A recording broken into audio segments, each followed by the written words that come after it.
बच्चे तो भगवान का रूप कहते हैं। बच्चे जो होते हैं वो देश का भविष्य होते हैं। बच्चे मासूम होते हैं। बच्चे हर किसी को खुश कर देते हैं, रोते हुए को हंसा देते हैं। ये बच्चों की विशेषताएं होती हैं। तो बच्चे सबको पसंद होते हैं, हमें भी बहुत पसंद है। तो आज इन्हीं बच्चों के साथ कुछ समय बिताएंगे और खेल खेल में कुछ हम सीखेंगे। तो सभी बच्चे तैयार हैं खेल खेल में कुछ सीखने के लिए? तो ये आपके स्कूल की पढ़ाई की तरह नहीं है। कोई चीज ऐसी नहीं है जिसको आपको बहुत ध्यान से याद करना होगा।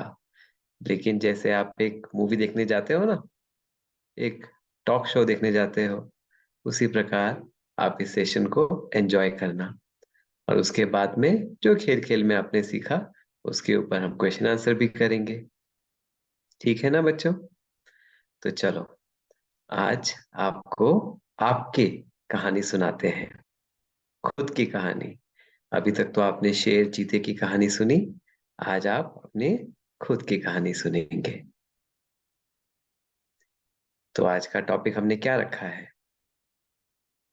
Unlocking the secret power of mind and brain. Actually में जो टॉपिक था कि unlocking the secret of brain and mind power, उसको हमने थोड़ा सा चेंज किया। क्या चेंज किया उसमें? ये जो सीक्रेट है ना, वो सीक्रेट क्या है कि माइंड और ब्रेन की पावर होती है। ब्रेन और माइंड की पावर का सीक्रेट नहीं है, ब्रेन और माइंड की पावर खुद एक सीक्रेट है। तो इसको आज हम समझेंगे। तो देखो बच्चों, आपको पता है कि हम सबसे उच्च प्राणी हैं, है ना? सभी जानवरों में, सभी स्पीशीज में ह्यूमन बींग्स को सबसे ऊंचा माना जाता है, हाईएस्ट माना जाता है। क्यों? क्योंकि उसकी ब्रेन की पावर है। फिजिकल पावर उतनी नहीं होती, लेकिन ब्रेन की वजह से वो सभी जानवरों पर, चाहे वो जंगल का राजा शेर ही क्यों ना हो, उस पर भी राज करता है, पूरे दुनिया पर राज करता है ना? तो इसका मतलब जो शारीरिक क्षमता है, शारीरिक शक्ति उसके ऊपर भी हमारी कौन सी शक्ति है? ब्रेन पावर है ना? Brain power. और देखो, अगर आप हिस्ट्री देखो, जितने बड़े बड़े वॉर्स हुए, आप लोगों ने वॉर पढ़े होंगे, पानीपत के या और भी जो वॉर्स हुए, वो किस वजह से जीते गए? वो ब्रेन पावर की वजह से जीते गए। फिजिकल फोर्स उतना काम में नहीं आई, तो सब कुछ ब्रेन है ना? तो ब्रेन मोस्ट पावरफुल है। और अगर हम बॉडी की बात करें, तो बॉडी में तो बहुत सारे ऑर्गन्स होते हैं। उसमें भी सबसे पावरफुल ऑर्गन कौन सा है? वो भी ब्रेन है। ब्रेन मास्टर ऑर्गन है। और बाकी जो ऑर्गन्स होते हैं, जो अंग होते हैं, वो तो प्लेयर्स हैं। जैसे आप देखो, एक कंट्रोल रूम होता है ना, तो कंट्रोल रूम से पूरे घर को कंट्रोल, पूरे ऑफिस को कंट्रोल कर सकते हो, है ना? ऐसे ही ब्रेन हमारे स्पाइनल कॉर्ड, जिसमें नर्व्स होती है ना, उसके थ्रू पूरे बॉडी के ऑर्गन्स को वो कंट्रोल कर सकता है। हम जो देखते हैं, बोलते हैं, हाथ से काम करते हैं, पैर से चलते हैं, सब कुछ कंट्रोल यहीं से होता है। तो है ना कितना कमाल का ये ब्रेन ऑर्गन, है ना? अब ब्रेन तो सबके पास है, और ब्रेन की पावर को हम बढ़ाना भी चाहते हैं। क्यों? क्योंकि हम सक्सेसफुल होना चाहते हैं। अभी हम चाहते हैं कि हम ब्रेन की पावर को बढ़ाएंगे, हमारी मेमोरी को बढ़ाएंगे, तो फिर हम एग्जाम्स में अच्छे से परफॉर्म करेंगे और हमारे अच्छे रिजल्ट आएंगे, तो हम सक्सेसफुल होंगे। बिल्कुल ठीक बात है। तो आज हम जानेंगे कि ब्रेन कैसे काम करता है। ठीक है? तो सबसे पहले ये देखो, एक ब्रेन का डायग्राम है। बहुत आसान तरीके से आपको बताएंगे, कहीं मुश्किल नहीं लगेगा। बाद में क्वेश्चंस भी लेंगे, है ना?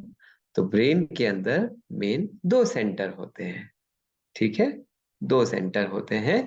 एक होता है लॉजिक सेंटर, जहां से लॉजिक हम सोचते हैं, जहां से हमारा फोकस होता है, कंसंट्रेशन होता है, मेमोरी आती है।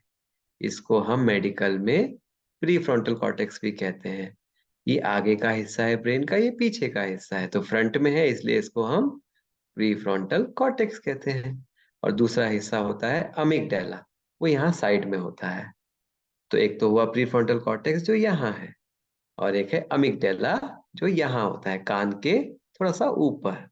ठीक है, इसलिए कनपट्टी पर भी कहते हैं ना।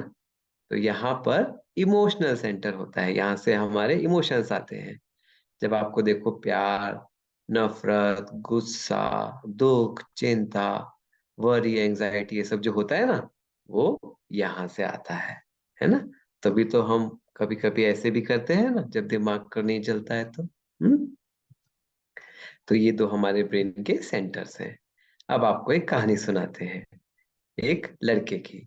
ये आप जैसा ही एक लड़का था, 17 साल का लड़का था, जो बहुत अच्छा था। उसका नाम था फिनिस गेज।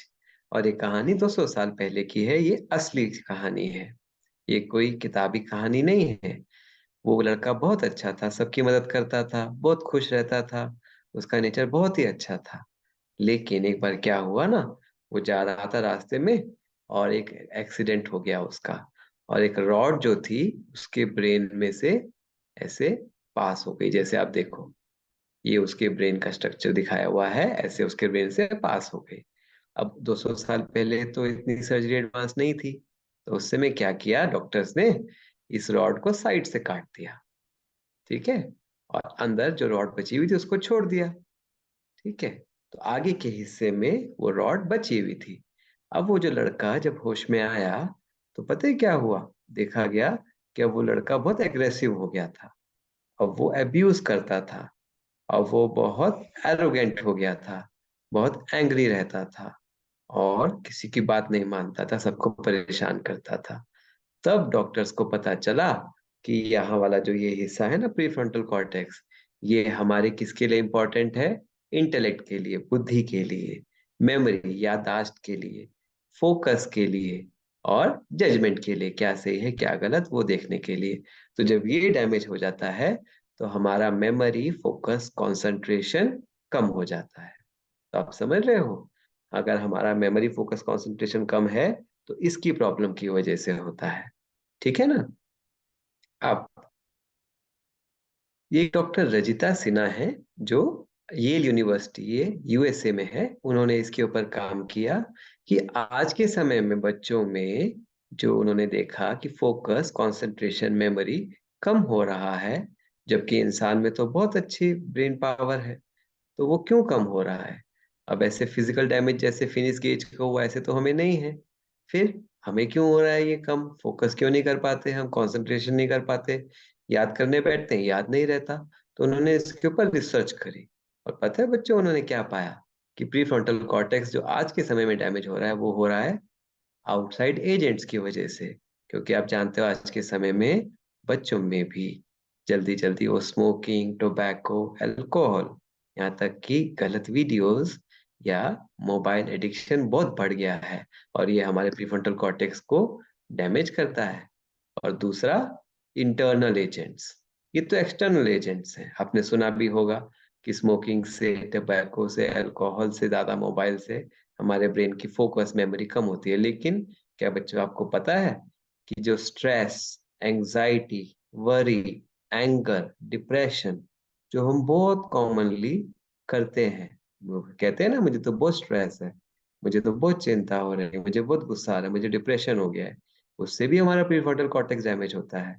तो आगे देखना चाहोगे कैसे, तो देखो, ये एक कार्टून दिखाया हुआ है जिसमें ब्रेन कैसा हो जाता है एडिक्शन की वजह से। देखो ये नॉर्मल ब्रेन है, बिल्कुल एकदम फुल है ना। और इधर ये जो ब्रेन है, ये हीरोइन, एक जो इलिसिट ड्रग, आपने सुना है ना, चरस, गांजा, हीरोइन। तो जो ये हीरोइन लेता है उसका ब्रेन देखो कैसा हो गया, जैसे दीमक लकड़ी को खाता है धीरे धीरे, ऐसा इसका ब्रेन भी खोखला हो रहा है। और ये वो ब्रेन है जो गलत वीडियोस देखता था, तो उसका ब्रेन भी वैसा खोखला हो जाता है। तो देखा बच्चों कैसे एडिक्शन हमें नुकसान करता है। और इसके ऊपर फिर एमआरआई स्कैन्स भी किए गए, तो ये नॉर्मल ब्रेन है, नॉर्मल पर्सन का, और ये एक एडिक्टेड ब्रेन है। अब इसमें क्या देख रहे हो आप, ये आगे का हिस्सा है फ्रंट। तो तो इसमें जितना येलो होता है उतना अच्छा होता है, और जितना ब्लू होता है उतना खराब। आपको पता है ना, शंकर जी ने विष पिया था तो क्या हुआ था, उनके गले में नीला नीला हो गया था। तो नीला मतलब जहर, है ना। तो आप खुद देखो, यहाँ पर येलो ज्यादा है, यहाँ पर येलो कम है। तो उससे साइंटिस्ट ने क्लियर प्रूव कर दिया कि ये जो एडिक्शंस होते हैं ये हमारे ब्रेन में, खासतौर से प्री फ्रंटल कॉर्टेक्स में, उसको श्रिंक कर देते हैं, उसको डैमेज कर देते हैं। और कैसे होता है बच्चों, ये देखो, ये डायग्राम कॉम्प्लेक्स डायग्राम है। आपको इसमें बस इतना देखना है कि कैसे केमिकल रिएक्शंस, जो उससे केमिकल्स निकलते हैं ये एडिक्शन से, वो हमारे जीन्स तक में बदलाव लेकर आते हैं और हमारे प्री फ्रंटल कॉर्टेक्स, ये देखो आप यहाँ पर, इसको डैमेज कर देते हैं और ये पूरे शरीर में असर डालता है। तो एक कारण जो हमने देखा प्री फ्रंटल कॉर्टेक्स डैमेज होने का, फोकस, कंसंट्रेशन, मेमोरी कम होने का, वो है ये तमाम एडिक्शंस। तो फिर क्या होता है, जब ये एडिक्शंस घर कर जाते हैं तो ब्रेन में बाकी जो क्रिएटिविटी है, बाकी जो एबिलिटीज हैं कैलकुलेशन की और चीजों को समझने की, वो कम हो जाती है, अटेंशन स्पैन कम हो जाता है और एडिक्शंस अपना वहां पर जगह को ऑक्यूपाई कर लेते हैं, क्योंकि ब्रेन में तो उतनी ही जगह है। तो ये हुआ एडिक्शंस, ये तो एक्सटर्नल एजेंट्स हैं। आप एक्सटर्नल एजेंट से तो आप फिर भी बच सकते हो, इन आदतों को छोड़ दोगे तो आपका ब्रेन अच्छा हो जाएगा। और आपको बताते भी हैं आपके पेरेंट्स और टीचर्स। लेकिन क्या आप जानते हो, ये जो स्ट्रेस है ना, जो आप कहते हो बहुत कॉमनली एग्जाम्स में मुझे हो जाता है, मुझे बहुत स्ट्रेस, एंजाइटी, टेंशन हो जाती है, डिप्रेशन हो जाता है, ये भी आपकी मेमोरी को कम करता है। हमें लगता है कि एग्जाम्स में अगर हम स्ट्रेस लेंगे, प्रेशर लेंगे, एंजाइटी होगी, तो हम अच्छे से ज्यादा पढ़ेंगे और ज्यादा पढ़ेंगे तो ज्यादा मार्क्स आएंगे, लेकिन ऐसा नहीं होता। आप देखो, जब आपको स्ट्रेस होता है तो जब आप एग्जाम देने जाते हो या टीचर के सामने वाइवा देते हो तो क्या होता है, आपने जो याद किया होता है वो भी याद नहीं आता और बाद में कहते हो कि अरे मेरे को तो आता था, उस समय याद नहीं आया।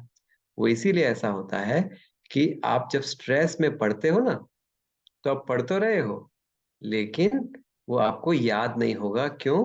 क्योंकि स्ट्रेस की वजह से जो अमीगडाला होता है ना, वो नेगेटिव होता है, तो वो मेमोरी को भी डाउन कर देता है, इंटेलिजेंस को भी कम कर देता है, आप याद नहीं रख पाते हो।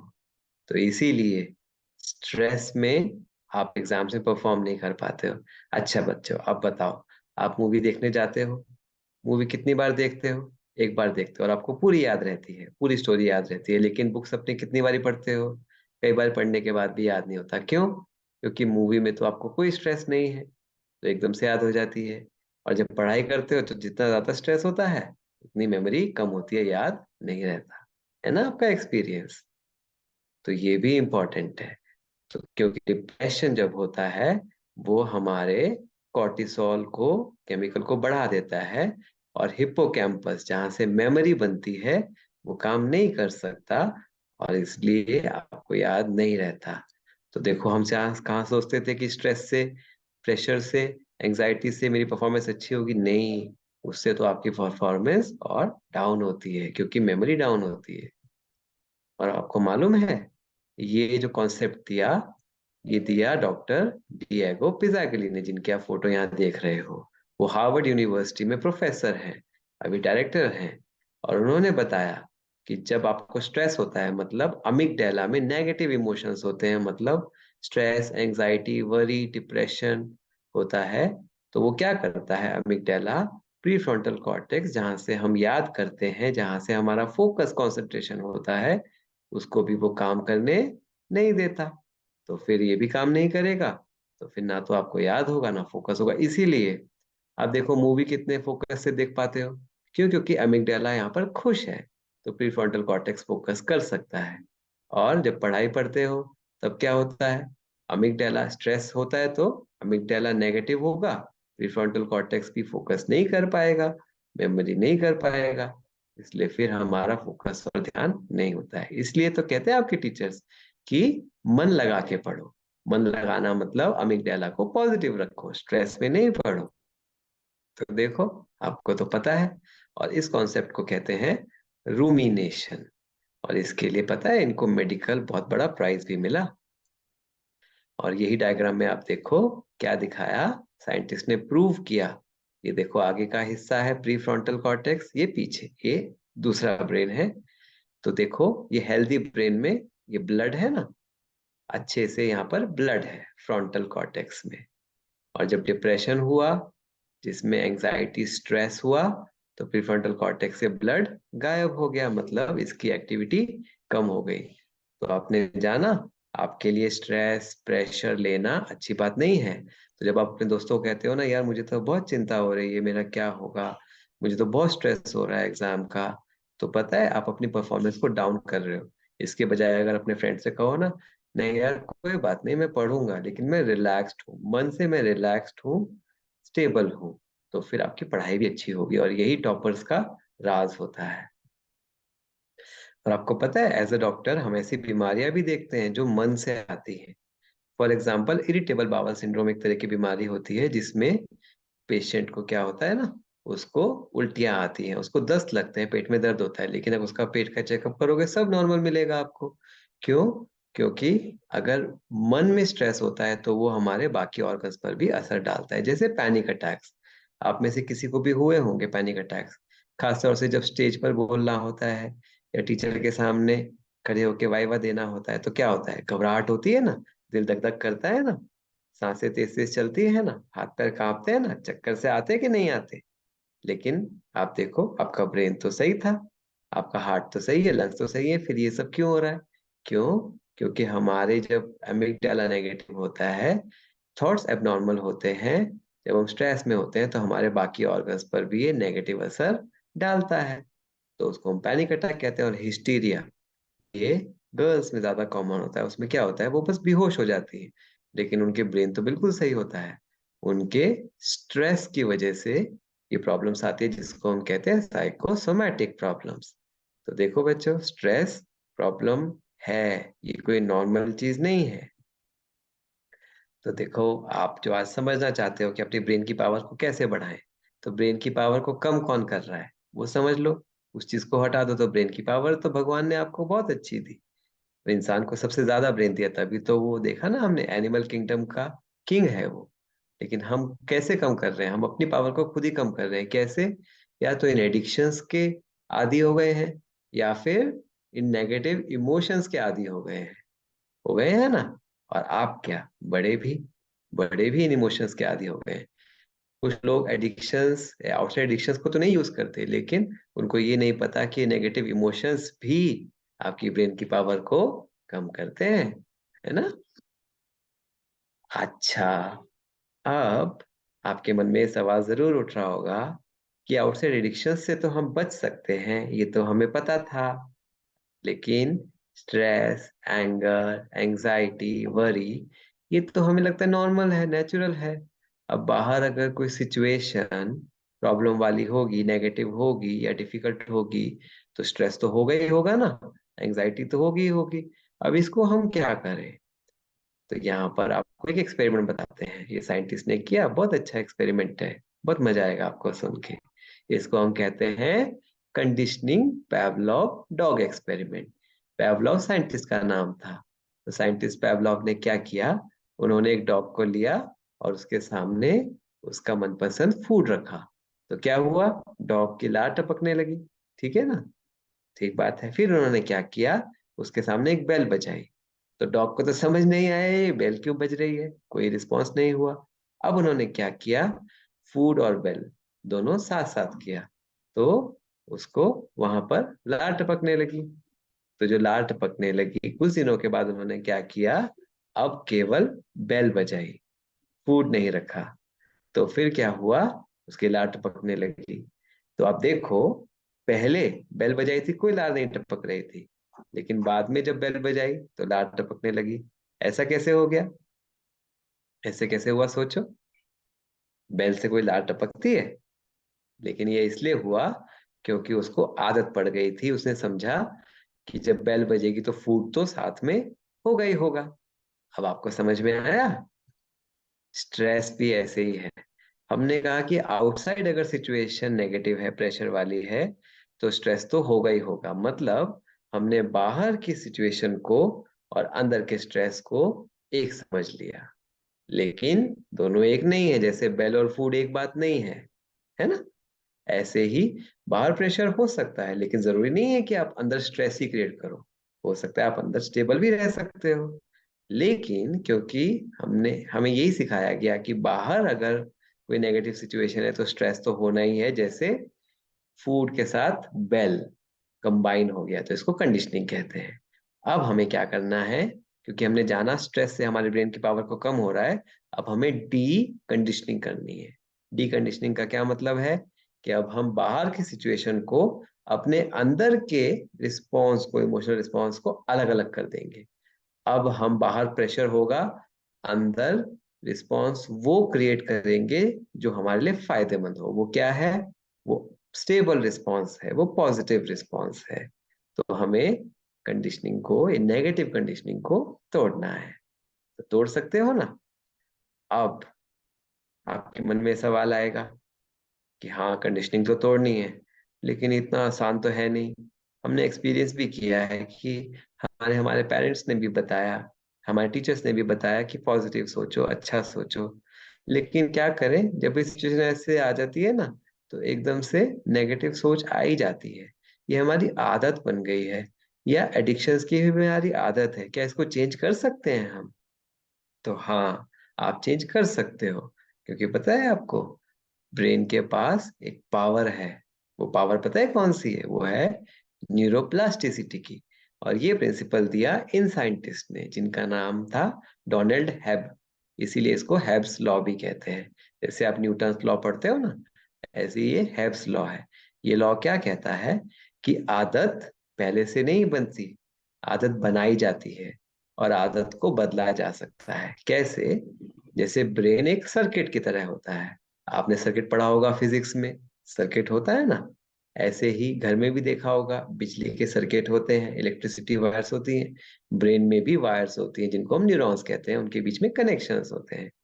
तो जब भी कोई हम चीज करते हैं और बार बार करते हैं, तो वो कनेक्शंस आपस में स्ट्रांग बन जाते हैं। जैसे आप इसमें देखो, ये न्यूरॉन्स हैं, एक न्यूरॉन, दूसरा न्यूरॉन, तीसरा न्यूरॉन, एक न्यूरॉन, दूसरा न्यूरॉन, तीसरा न्यूरॉन। तो इसने, कोई एक व्यक्ति ने कोई एक आदत ली, जैसे मान लो उसने पहली बार सिगरेट पिया, तो ये सिगरेट पीने का जो सर्किट है उसमें वो एक्टिवेट होगा। और बार बार पीने के बाद क्या होगा, वो सर्किट जो के कनेक्शंस हैं वो बहुत स्ट्रांग हो जाएंगे। और दूसरी तरफ जो नहीं पीने का उसका सर्किट था, वो टूट जाएगा। आप देखो यहाँ पर थोड़ा सा कनेक्शन है, यहाँ पर बिल्कुल टूट गया। ऐसे ही मान लो आपका एग्जाम है, और आपने एक बारी शुरू में जब एग्जाम दिया पहली बारी, तो आपको किसी ने कहा कि नहीं स्ट्रेस करोगे ना, तो आपको फायदा होगा। आपने थोड़ा सा स्ट्रेस किया, लेकिन धीरे धीरे वो बार बार करने से आपका कनेक्शन इतना पक्का हो गया। अब कोई कहता भी है कि स्ट्रेस नहीं करो, तो अब कहते हो मेरे से तो नहीं होता, क्योंकि कनेक्शन यहाँ पे पक्का हो गया। और ये वाला कौन सा पाथवे था? जिस पाथवे में आप रिलैक्स रहते थे। क्योंकि आप शुरू में रिलैक्स नहीं रहे और बार बार ही आपने रिलैक्सेशन नहीं प्रैक्टिस किया, तो उससे वो टूट गया। तो एक स्ट्रॉन्ग पाथवे बन गया और एक वीक पाथवे बन गया। लेकिन सीक्रेट क्या है कि जिसको आप यूज करोगे वो पक्का फिर बन जाएगा। कहने का मतलब, अगर आप फिर से रिलैक्सेशन प्रैक्टिस करोगे, स्ट्रेस कोई सिचुएशन ऐसी आई प्रेशर वाली, और आप कहते हो कि नहीं मैं तो स्टेबल रहूंगा, मैं स्टेबल हूं, तो फिर धीरे धीरे ये सर्किट बन सकता है। जैसे स्मोकिंग छुड़वाने के लिए, अगर वो एक बारी छोड़ता है, दो बारी छोड़ता है, तो धीरे धीरे उसकी आदत वो छूट सकती है। लेकिन उसके लिए थोड़ी सी हिम्मत चाहिए, वो नया सर्किट बनाने की। अब एक और क्वेश्चन आता है। अब ये भी समझ में आया कि हम अपनी हैबिट्स को चेंज कर सकते हैं, हैबिट्स चेंज हो सकती है। लेकिन हैबिट्स को चेंज करें कैसे?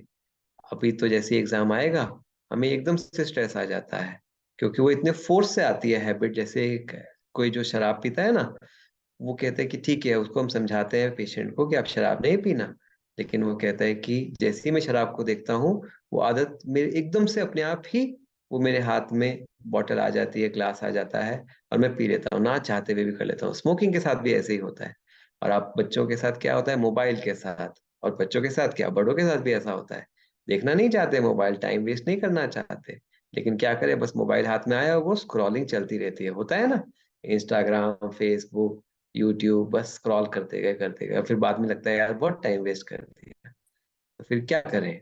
पता भी है टाइम वेस्ट हो रहा है, इजी वे क्या है पता है आपको? इसका भी हमें गॉड ने एक पावर दी है। इजी वे क्या है इसका? आप देखो, ये नेपोलियन हिल हैं, इन्होंने एक किताब लिखी, think and grow rich. Think and grow rich, उसमें उन्होंने अपना एक्सपीरियंस बताया।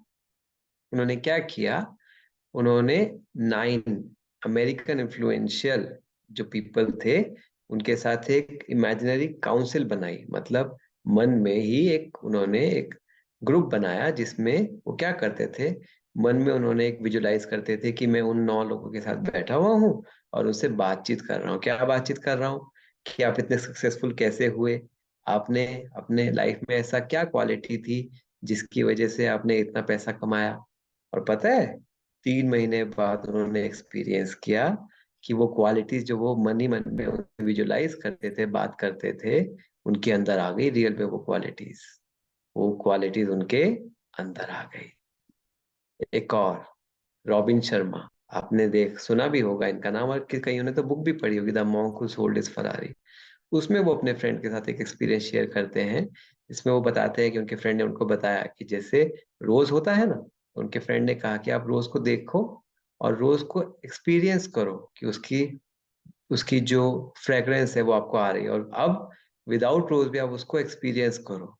तो वो एक्सपीरियंस कर पाए, उन्होंने कहा कि हाँ, वो सिर्फ थॉट में उसको एक्सपीरियंस कर पाए कि मैं यहाँ पर रोज को स्मेल कर रहा हूँ। और धीरे धीरे उन्होंने क्या देखा कि उनके कैरेक्टर में वो चेंजेस आते गए और उनका अटेंशन फोकस बढ़ता गया, उनका माइंड स्ट्रांग और डिसिप्लिन होता गया।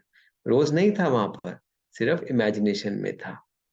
तो कहने का मतलब, इन सब ने क्या किया, अब आप समझो कि इससे हमने क्या सीखा। एक और एक्सपेरिमेंट जिससे आप समझ जाओगे कि हम क्या आपको बताना चाहते हैं, मंकी एक्सपेरिमेंट जिसको हम कहते हैं। मंकी एक्सपेरिमेंट में साइंटिस्ट ने क्या किया, उन्होंने एक बंदर को केला दिया खाने के लिए, और जब वो केला खा रहा था तो उसकी ब्रेन की मैपिंग करी। ओके, अब उन्होंने क्या किया, 2 बंदर लिए, एक बंदर को केला दिया और दूसरे बंदर को केवल देखने के लिए दिया। अब उन्होंने जो बंदर देख रहा था इसकी ब्रेन की मैपिंग की, और उन्होंने क्या पाया कि जब बंदर केला खा रहा था और केवल देख रहा था तो सेम ब्रेन के एरियाज एक्टिवेट हुए। उससे वो उन्होंने एक बहुत इंपॉर्टेंट कंक्लूजन निकाला, क्या कि ब्रेन जो है वो रियल और इमेजिनेशन में फर्क नहीं करता है। मतलब उसके लिए रियलिटी क्या है, इमेजिनेशन क्या है, वो एक ही बात है। इसीलिए इसीलिए आप देखो, जब डिप्रेशन होता है ना, वो एक दिन में नहीं बनता। कोई इंसिडेंस ऐसा हुआ, किसी के साथ कोई हादसा हुआ, वो एक ही बार ही हुआ, लेकिन जब पर्सन उसको बार बार ही सोचता है, बार बार ही सोचता है, तो ब्रेन उसको कैसा समझता है कि वो बार बार उसके साथ हो रहा है, और वो फिर धीरे धीरे स्ट्रेस डिप्रेशन में बदल जाता है। तो इससे बहुत इंपॉर्टेंट एक चीज हमने सीखी कि ब्रेन रियल और इमेजिनरी में डिफरेंशिएट नहीं करता। तो जो आप रियल में कर रहे हो या केवल उसको सोच भी रहे हो, ब्रेन उसको एक जैसा सर्किट एक्टिवेट करेगा। और इसको हम कहते हैं मिरर न्यूरॉन प्रिंसिपल।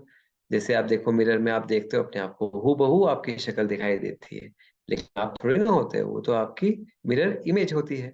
लेकिन ब्रेन के लिए इमेज वो रियल जैसी होती है। ओके, और ये तो आपने एक्सपेरिमेंट से समझा कि कैसे ब्रेन रियल और इमेजिनेशन में फर्क नहीं करता है। लेकिन इमेजिनेशन की जो पावर है ना, क्रिएटिव इमेजिनेशन की, विजुलाइज करने की, एक ख्वाबों की दुनिया बनाने की, कुछ भी विजुलाइज करने की, ये सिर्फ ह्यूमंस में ही होती है। कभी आपने सुना है कि किसी बिल्ली को या किसी डॉग को कोई ख्वाब आया या ख्याल आया? नहीं, क्योंकि वो विजुलाइज नहीं कर सकते। क्यों? क्योंकि उनके पास ये इमेजिनरी न्यूरॉन्स नहीं होते जो ह्यूमंस में ही होते हैं। और इमेजिनरी न्यूरॉन्स से हम वही एक्टिवेट कर सकते हैं ब्रेन में जो रियल में नहीं भी है। मानो आप एग्जाम में बैठे हो, ठीक है, रियल में, और आप अच्छे से लिख रहे हो, लेकिन अगर आप सिर्फ एक ख्याल में भी इमेजिन कर रहे हो कि मैं एग्जाम में बैठा हूँ और अच्छे से स्टेबल होकर लिख रहा हूँ, वो ब्रेन में वही सर्किट बनाएगा जैसे आप एग्जाम में रियल में बैठे हो। समझ रहे हो? ये बहुत इंपॉर्टेंट कॉन्सेप्ट है। तो ब्रेन को आप ऐसे ट्रिक कर सकते हो। अब जैसे कोई शराब पीता है, तो अब सामने बॉटल दिखाई दी, ग्लास दिखाई दिया, तो उससे कंट्रोल नहीं होगा। तो हम उसको क्या बताएंगे? हम उससे कहेंगे अच्छा ठीक है, आप अपने साथ बैठो और विजुलाइज करो कि आपके सामने शराब की बोतल और ग्लास है, और आप ये विजुलाइज करो कि आप वहां पर उससे दूर बैठे हो। आप वहां पे उससे दूर बैठे हो, आपने उनको टच भी नहीं किया। अब वो सामने नहीं है तो टच किसको करेगा? तो धीरे धीरे वो कंट्रोल आ जाएगा, और वो जैसे जैसे प्रैक्टिस करेगा फिर उसका ब्रेन उसको पिकअप कर लेगा इस सिग्नल को, और जब वो रियल में सामने बैठा होगा ना, बॉटल के और ग्लास के, तो वो उसको टच नहीं करेगा। ऐसे ही जब आप एग्जाम में अच्छी परफॉर्मेंस देना चाहते हो, तो अगर आप एग्जाम से पहले विजुलाइज करते हो कि मैं टीचर के सामने बैठा हूँ या एग्जाम हॉल में बैठा हूँ और मैं पेपर में बहुत अच्छे से लिख रहा हूँ, विजुलाइज कर रहे हो, तो आपके कहीं ज्यादा चांसेस हैं कि आप एग्जाम में अच्छे से लिख पाओगे, टीचर के सामने अच्छे से बोल पाओगे या स्टेज पर बोल पाओगे। है ना कमाल की बात? और यही तो मेडिटेशन है। मेडिटेशन आपने सुना होगा नाम, मेडिटेशन करो। लेकिन मेडिटेशन है क्या? मेडिटेशन एक क्रिएटिव इमेजिनेशन टेक्निक है जिससे हमारे ब्रेन की रीवायरिंग होती है। ब्रेन रीवायरिंग का मतलब, जो पुराना एक हमारा पैटर्न चल रहा था, संस्कार चल रहा था, हैबिट चल रही थी, एक जो चीज हम कर रहे थे उसको चेंज करना, रीवायरिंग कर देना, मतलब ब्रेन्स की वायरिंग में ऐसे चेंज कर देना कि वो पैटर्न चेंज हो जाए, और वो क्रिएटिव इमेजिनेशन से। तो मेडिटेशन के क्या स्टेप्स होते हैं? मेडिटेशन के 3 स्टेप्स हैं। पहला कॉन्टेम्पलेशन, दूसरा कॉन्सेंट्रेशन, और तीसरा रियलाइजेशन। तो आप देखो, ये लड़का मेडिटेशन पोज में बैठा है ना, और गॉड के साथ कनेक्ट हो रहा है। तो कॉन्टेम्पलेशन मतलब वो सोच रहा है, वो पहले देखता है कि मुझे क्या एक्वायर करना है। जैसे वो सोच रहा है कि मैं तो एक बहुत इंटेलिजेंट लड़का हूँ, मैं तो, मेरे अंदर तो बहुत पावर है, मैं फोकस कर सकता हूँ, मैं फोकस्ड हूँ। तो वो कंटेम्पलेट कर रहा है। अब उसने डिसाइड किया कि मुझे ये चीजें अपने अंदर एक्वायर करनी है, तो वो कॉन्सेंट्रेट होकर इन्हीं चीजों के ऊपर कॉन्सेंट्रेट करेगा, और गॉड से वो फोकस, पावर और इंटेलिजेंस लेगा, कॉन्सेंट्रेट उसी के ऊपर करेगा। और पता है धीरे धीरे क्या होगा, क्योंकि ब्रेन के लिए तो रियलिटी में उसके पास आ रही है, तो धीरे धीरे वो रियलाइज कर लेगा क्या, कि वो ज्यादा इंटेलिजेंट, फोकस्ड और पावरफुल है। तो है ना कमाल की बात? कितना इजी है। बैठे बैठे ही आपके अंदर वो क्वालिटीज आ गई जो आप चाहते हो, ब्रेन की पावर बढ़ जाएगी। ठीक है ना? तो ये कुछ पॉजिटिव पावरफुल विजुअलाइजेशंस हैं जो आपको रिकमेंडेड है। जैसे स्टूडेंट्स के लिए मोस्ट इम्पोर्टेंट क्या है? नॉलेज। तो आप सुबह हर स्टूडेंट को आधा घंटा जरूर देना चाहिए, बैठना चाहिए मेडिटेशन में। उसमें क्या करना चाहिए?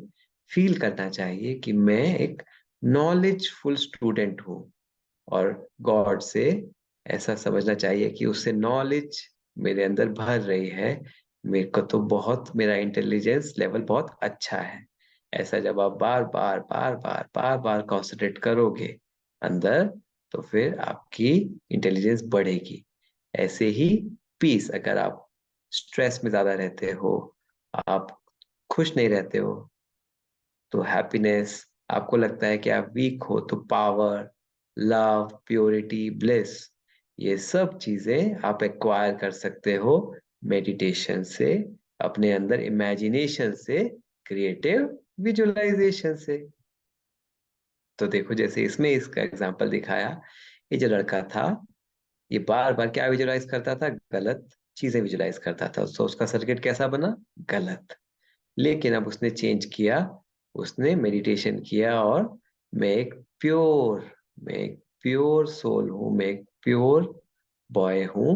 वो बार बार विजुलाइज करता रहा, और गॉड से वो वाइब्रेशंस लेता रहा, वो फील करता रहा। उसने कॉन्सेंट्रेट होके मेडिटेशन में रियलाइज कर लिया, और उसका सर्किट, क्योंकि ब्रेन का चेंज हो गया सर्किट विजुलाइजेशन से, अब वो एक हैप्पी बॉय हो गया।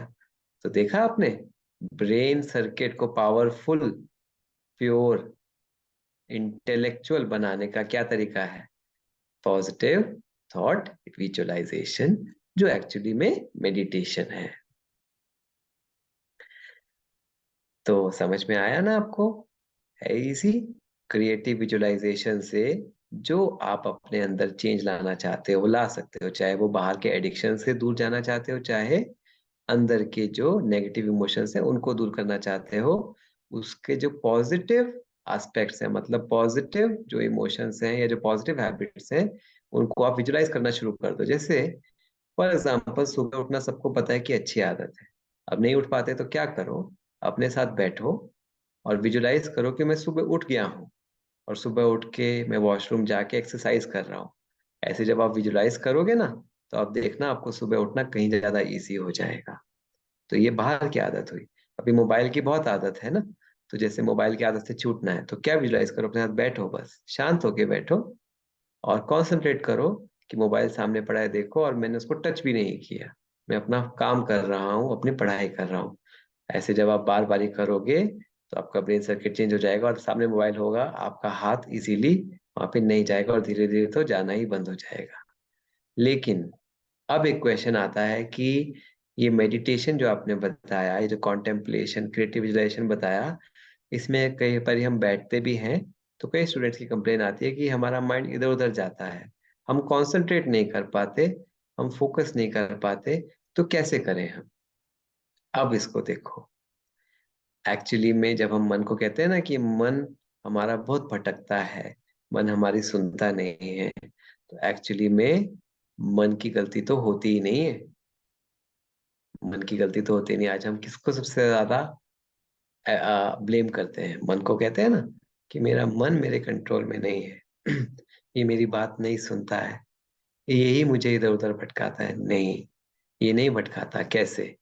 देखो, जैसे ये आपने देखा है क्या है, एक ब्रेन है और ब्रेन की ये लाइब्रेरी है, बुक्स। जैसे लाइब्रेरी में बुक्स होती हैं, ऐसे ही ब्रेन में भी एक लाइब्रेरी है, और उसमें कौन सी बुक्स हैं? जो भी आप इंफॉर्मेशन बाहर से लेते हो, वो इंफॉर्मेशन आपके ब्रेन में स्टोर हो जाती है, एक लाइब्रेरी में स्टोर हो जाती है, ब्रेन लाइब्रेरी में। ठीक है? फॉर एग्जाम्पल, आपने कुछ सुना, देखा, पढ़ा, तो वो आपके ब्रेन में स्टोर होगा। अब ब्रेन में माइंड क्या करेगा, मतलब मन क्या करेगा? वो वहां जाएगा और वो बुक उठाएगा और उसमें उसको पढ़ के उसके हिसाब से वो थॉट क्रिएट करेगा। तो ब्रेन अपने आप से थॉट नहीं क्रिएट कर रहा, वो किसके बेसिस पे थॉट क्रिएट कर रहा है? जो लाइब्रेरी में उसको बुक पढ़ने को मिलेगी। फॉर एग्जाम्पल, आप देखो, रात को आपने कोई हॉरर मूवी देखी, ठीक है? अब उसके बाद आप सोने को गए, तो आपको कैसे थॉट्स आते हैं? हॉरर वाले थॉट्स आते हैं ना।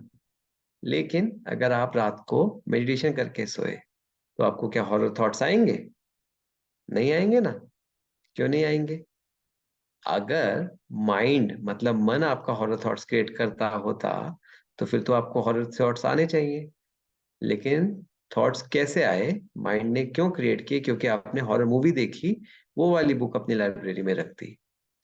तो अगर आप लाइब्रेरी को ही चेंज कर दो, तो क्या आपके मन के पास चॉइस है कोई और बुक उठाने की? तो इसलिए अगर अपनी लाइब्रेरी को आप गुड बुक्स मतलब knowledge, good knowledge, positive knowledge, pure knowledge से भरोगे, तो फिर आपके मन के पास कोई ऑप्शन नहीं है। अब आप देखो, आप लोगों ने सुना है कि माइक्रो ऑर्गेनिजम्स होते हैं ना, छोटे छोटे जीवाणु जिनको कहते हैं, आप सबने पढ़ा है। तो आपको पता है हवा में भी है, हर जगह है वो।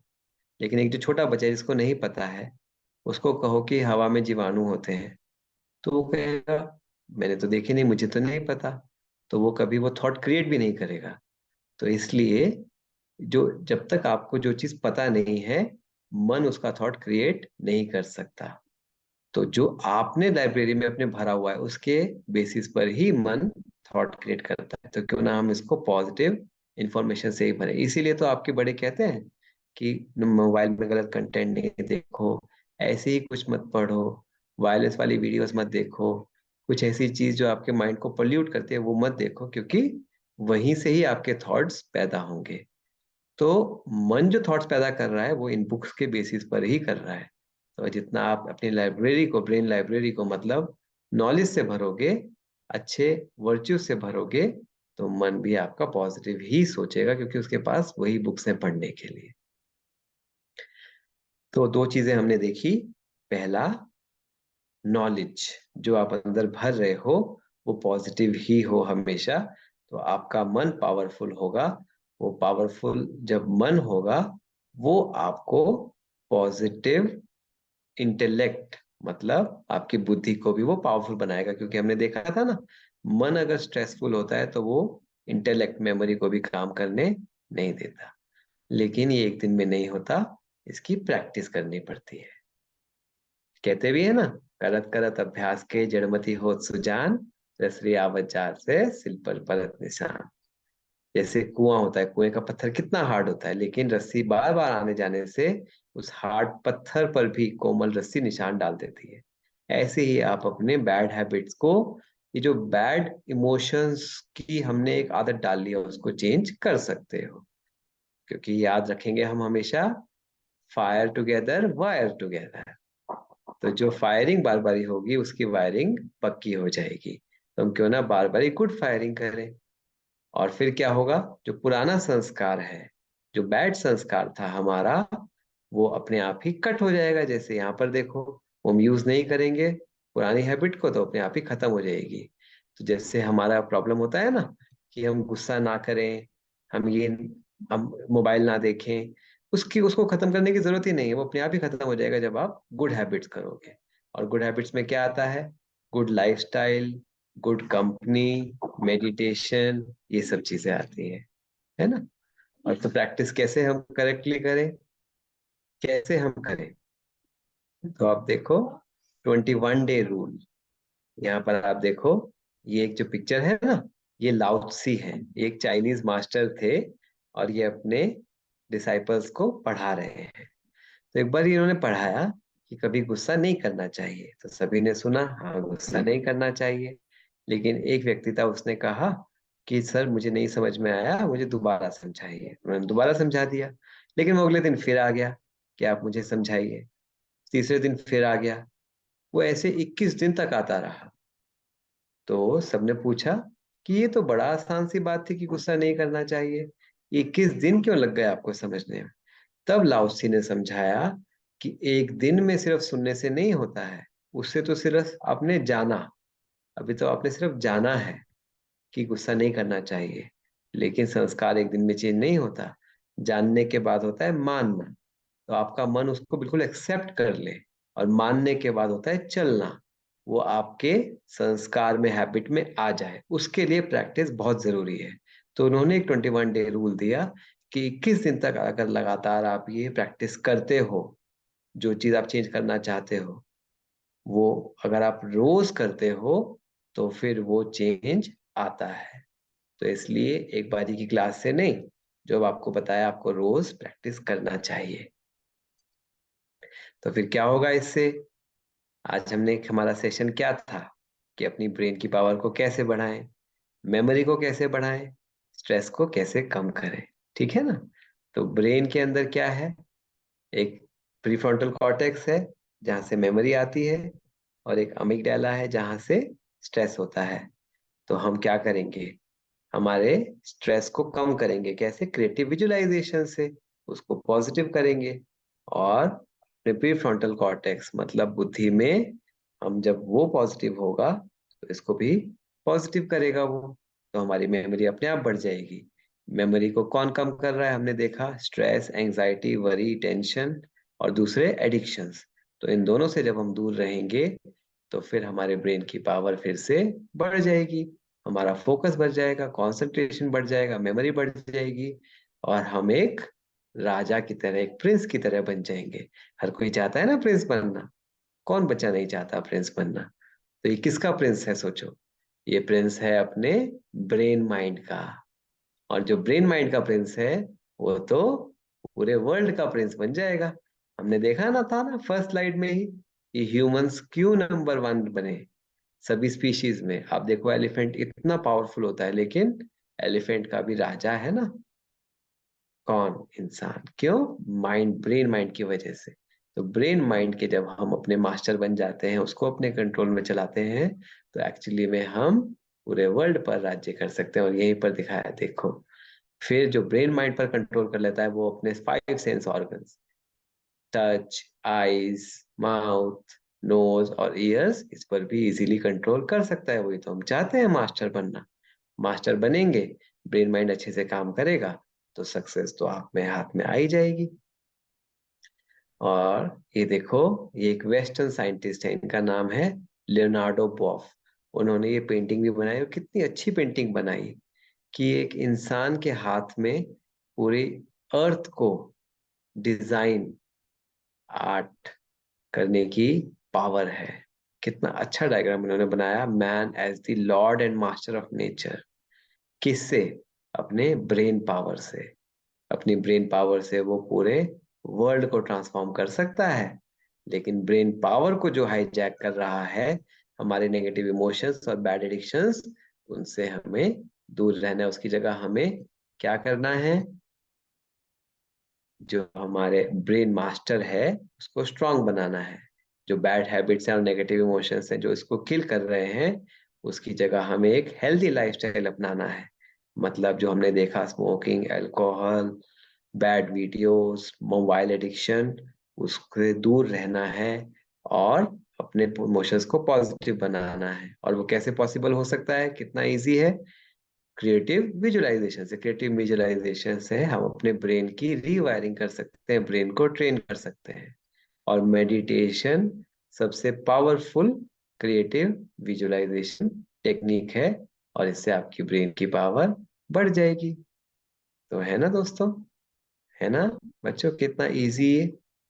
तो अभी हम यहीं पर रिप्रेजेंटेशन को स्टॉप करते हैं, और आपके जो क्वेश्चंस होंगे फिर वो हम ले सकते हैं। Thank you so much. बहुत बहुत धन्यवाद भाई जी। अब मैंने अनम्यूट का ऑप्शन दे दिया है। जिन भी बच्चों को या उनके पेरेंट्स जो साथ में बैठे हुए हैं, अगर उनके कोई भी क्वेश्चंस हैं तो आप हैंड रेज करके पूछ सकते हैं। आप डायरेक्टली अनम्यूट करके भी पूछ सकते हैं। किसी के भी कोई क्वेश्चन? हाँ जी। Hello, good morning sir. हाँ, गुड मॉर्निंग। Good morning. नाम बताइए अपना। हाँ, मेरा नाम दिया नाग है। I am from Assam, Guwahati. Okay, very good. हाँ, पूछिए आप। My question my question is, nowadays I'm forgetting things very quickly. Like if मैं अभी कुछ कर रही हूँ एंड सडनली मैं भूल जाती हूँ उस चीज को, और फिर हम्म। याद ही नहीं आता मुझे कि करना क्या है। तो what will I do for that? हाँ, अभी क्या होता है कि हम हॉस्पिटल में जैसे पेशेंट्स देखते हैं ना, तो हमारे पास ऐसे बहुत सारे बच्चे आते हैं 15 ईयर्स से लेके 25 ईयर्स की एज ग्रुप के, जो मेमोरी लॉस की कंप्लेन करते हैं कि हमें याद नहीं रहता। हम मार्केट गए, क्या लेने गए, भूल जाते हैं। हमने जो याद किया, कहाँ पे सामान क्या रखा है, वो भूल जाते हैं। तो इतनी अर्ली एज में मेमोरी लॉस कैसे? ये तो ओल्ड एज प्रॉब्लम है। तो उसमें देखा गया कि उसका मेन कारण है lack of focus and concentration. हम एक टाइम पे बहुत सारे काम करना चाहते हैं, काम एक कर रहे हैं, लेकिन हमारा ध्यान कहीं और है। फॉर एग्जाम्पल, हम पढ़ने बैठे हैं और साथ में मोबाइल भी चल रहा है, सामने टीवी भी चल रहा है, तो हमारा जो अटेंशन है वो डिवाइड हो जाता है, वो डाइवर्ट हो जाता है। तो जब फोकस और कंसंट्रेशन नहीं होता, तो ब्रेन उसको रजिस्टर नहीं करता। जब तक ब्रेन उसको रजिस्टर नहीं करेगा, मतलब ब्रेन के अंदर आएगा नहीं, तो वो ब्रेन के अंदर मेमोरी के फॉर्म में स्टोर कैसे होगा? मेमोरी क्या है? मेमोरी का मतलब है कि वो हमारे ब्रेन में इंफॉर्मेशन स्टोर हो जाए। लेकिन स्टोरेज करने के लिए पहले वहां पर उसको रजिस्टर करना पड़ेगा, उसको अंदर बैठना पड़ेगा। लेकिन अगर फोकस कंसंट्रेशन ही नहीं है, तो फिर वो रजिस्टर ही नहीं होगा। तो बच्चों में ये मोस्ट इम्पॉर्टेंट रीजन होता है, lack of focus and concentration. लेकिन जब ऐसे बच्चे, हम उनको बताते हैं आप मेडिटेशन करो, मेडिटेशन में जब वो शांत बैठते हैं, वो फोकस करते हैं किसी अच्छी चीज पर कि मैं एक इंटेलिजेंट स्टूडेंट हूँ, मैं एक पावरफुल स्टूडेंट हूँ, मैं एक स्टेबल माइंड वाला स्टूडेंट हूँ। तो उससे दो फायदे होते हैं। एक तो ये क्वालिटीज उनके अंदर आती जाती है, और दूसरा, क्योंकि वो कंसंट्रेट करते हैं तो ऑटोमेटिकली उनका फोकस कंसंट्रेशन भी बेटर हो जाता है। तो फिर जब वो पढ़ते भी हैं, तो उनके अंदर फोकस कंसंट्रेशन अच्छा होने से वो जो पढ़ रहे हैं वो रजिस्टर होता है, और रजिस्टर होके वो मेमोरी में जाता है। तो इसलिए पढ़ाई हमेशा एकांत में करनी चाहिए, साइलेंस में करनी चाहिए। ऐसा नहीं कि वहाँ पर मोबाइल भी है और वहाँ पर टीवी भी चल रहा है और चार लोग बात भी कर रहे हैं, तो उससे क्या होगा, ब्रेन फोकस कर नहीं पाएगा, वो रजिस्टर कर नहीं पाएगा जो आप पढ़ रहे हो। ये next Thank you, question, sir. Next question किसी को? हाँ, Shatakshi, you can ask. Yes, sir. Good morning, sir. My name is hmm Satakshi. I am from Lucknow. Hmm My question is that कभी-कभी ऐसा होता है कि मैं कुछ questions या कुछ चीज़ें सोचती हूँ कि ये मैं complete कर लूँ if I'm having any upcoming exam, और अगर मैंने किसी वीक के लिए कोई गोल सेट किया हो, फिर जब मैं उसके ऊपर वर्क करना शुरू करती हूँ, शुरू में तो सब कुछ सही चल रहा होता है, लेकिन धीरे धीरे knowing that I have to do something, हम्म मैं उस गोल को अकम्प्लिश नहीं कर पाती हूँ, और फिर उससे रिलेटेड एक्स्ट्रा स्ट्रेस भी हो जाता है। हम्म। तो देखो, इसका क्या सही निकाला जा सकता है? बिल्कुल शताक्षी, सबसे पहली चीज हमें डीकंडीशन करना है। देखो, बाहर अगर गोल अकम्प्लिश नहीं हुआ किसी भी रीजन की वजह से, वो रीजंस कोई भी हो सकते हैं, ठीक है, लेकिन इम्पोर्टेंट ये है कि जो हमने एक कंडीशन रिस्पॉन्स बना रखा है कि बाहर अगर कुछ हम अचीव नहीं कर पाए या अकम्प्लिश नहीं कर पाए तो स्ट्रेस होगा ही। ये कंडीशनिंग कर दी है, जैसे वो बेल और फूड की कंडीशनिंग उस डॉग के लिए हो गई थी। तो इस कंडीशन को ब्रेक करो। जरूरी नहीं है कि अगर बाहर आपका कोई अकम्प्लिश नहीं हुआ तो स्ट्रेस होगा ही होगा। ये बहुत डीप कंडीशनिंग है जिसको आपको ब्रेक करना है। क्यों ब्रेक करना है? क्योंकि स्ट्रेस आपके लिए नेगेटिव काम कर रहा है। हमने देखा ना, जब स्ट्रेस होता है तो हमारी मेमोरी भी कम होती है और हमारी इंटेलेक्ट जो लॉजिकल माइंड है वो भी अच्छे से काम नहीं करता है। अब एक तरफ आपको गोल अकम्प्लिश करना है, ठीक है ना, हो नहीं रहा है गोल, मुश्किल हो रही है उसमें, तो आपको तो बल्कि एक्स्ट्रा ब्रेन पावर चाहिए, एक्स्ट्रा फोकस चाहिए, एक्स्ट्रा मेमोरी चाहिए उसको अकम्प्लिश करने के लिए, वो डिफिकल्ट टास्क को। और आप क्या कर रहे हो? स्ट्रेस क्रिएट करके ब्रेन की पावर को और कम कर रहे हो। तो ये तो जैसे जाना आपको नॉर्थ पोल है और आप कदम किस तरफ बढ़ा रहे हो, साउथ पोल की तरफ। तो ये कंडीशनिंग जो है ना, स्ट्रेस वाली, ये बहुत नुकसान करती है। अपने आप को चेंज करना है इस कंडीशनिंग को, कि चलो अब बाहर एक गोल मैंने लिया 1 हफ्ते का। ये किसी के साथ भी होता है, हमारे साथ भी होगा कि 1 हफ्ते का मैंने गोल लिया। अब बाहर एक्सटर्नल फैक्टर्स बहुत सारे हो सकते हैं, मान लो मेरी मीटिंग आ गई, या मेरी तबीयत ठीक नहीं है, या जितना मैंने टाइम अलॉट किया था उससे ज्यादा मुझे किसी गोल को कंप्लीट करने में टाइम लग रहा है। ये तो हो सकता है क्योंकि एक्सटर्नल एजेंट्स हैं, सब चीजें मेरे हाथ में नहीं है। लेकिन इम्पोर्टेंट क्या है, मैं अपनी कोशिश करते रहूं, बल्कि मुझे डबल मेहनत करनी पड़ेगी उस गोल को किसी तरह अकम्प्लिश करने की, ठीक है। अगर मैं स्ट्रेस क्रिएट करके कोशिश करूंगा तो चांसेस है कि मैं फेल हो जाऊंगा, क्योंकि स्ट्रेस से मेरी ब्रेन की पावर कम हो जाती है। मैं क्या करूंगा ऐसे केस में, वो जो गोल मुझे अकम्प्लिश करना है उसके लिए मैं अपने साथ बैठूंगा, पहले अपने माइंड को स्टेबल करूंगा, रिलैक्स करूंगा, एक प्लान बनाऊंगा कि कहाँ पे अब टाइम मेरे पास कम रह गया है, इस कम टाइम में मैं कितना कर सकता हूँ, एक रियलिस्टिक गोल बनाकर फिर उसमें स्टेबिलिटी से काम करूंगा, और फिर यस उसके बाद गॉड पर छोड़ दूंगा। ठीक है, मैंने अपनी फुल मेहनत की, बाकी जो रिजल्ट होगा वो गॉड देख लेंगे। सर, एक और क्वेश्चन है कि जैसे हम लोग क्लास में रहते हैं, वहाँ पे बहुत सारे स्टूडेंट्स हैं, कंपटीशन हम्म है, और हम्म अगर हम नहीं भी सोचें कि किसी और को देख के वो और बेटर कर रहा है हमसे ज़्यादा स्टडीज़ में, तो हमें थोड़ी सी इन्फीरियरिटी फील होती है कि काश मेरे भी इतने नंबर आए होते, या हम्म मैंने थोड़ी सी और मेहनत की होती, या उसने ऐसा क्या किया जो मैं नहीं कर पाई। हम्म। फिर राइट। फिर कॉन्फिडेंस थोड़ा सा लो हो जाता है, और कई बार ऐसा होता है ना कि क्वेश्चन आते हुए भी मैं आंसर करना चाहती हूँ, लेकिन मुझे ऐसा लगता है शायद गलत हो, हाँ। तो मैं वो चीज अपनी कैपेबिलिटीज को लिमिट कर देती हूँ खुद ही, just hmm. Because of that inferiority complex. Correct. अब इसका कोई देखो, solution? हाँ बिल्कुल। अब राइट इसमें अप्रोच क्या है वो मैं आपको बता देता हूँ, फिर आप चेक कर लेना कि कहाँ पर गड़बड़ है। अभी मान लो ये मैं एक स्टूडेंट हूँ और मेरे क्लास में एक और स्टूडेंट है जिसके मुझसे ज्यादा मार्क्स आए। अब उसको देख के राइट अप्रोच है, उसको देखकर मैं मोटिवेट लूंगा कि देखो इसके मार्क्स इतने आए तो मैं भी कर सकता हूँ, and I will also try to give my best to do it. ये मैं उससे कॉम्पिटिटिव ये तो जरूर रखूंगा कि इसने ऐसा किया तो मुझे भी ऐसा करना है, लेकिन इंफीरियर क्यों? उसकी अपनी प्लेस है, मेरी अपनी प्लेस है। मैं ये देखूंगा कि मेरे मार्क्स और कैसे बढ़ सकते हैं, मैं उसके लिए मेहनत करूं। और साथ में पता है मैं क्या करूंगा? वो जो मेरा फ्रेंड है या जो कलीग है या जो मेरा को फेलो है, उसके लिए मैं उसको क्या करते हैं, हम कहते हैं ना, आप उनको कॉन्ग्रेचुलेशंस, आपके अच्छे मार्क्स आए। तो मैं उनको गुड विशेस दूंगा कि देखो आपके अच्छे मार्क्स आए, आपने कुछ जरूर अच्छा किया होगा जो आपके मार्क्स आए।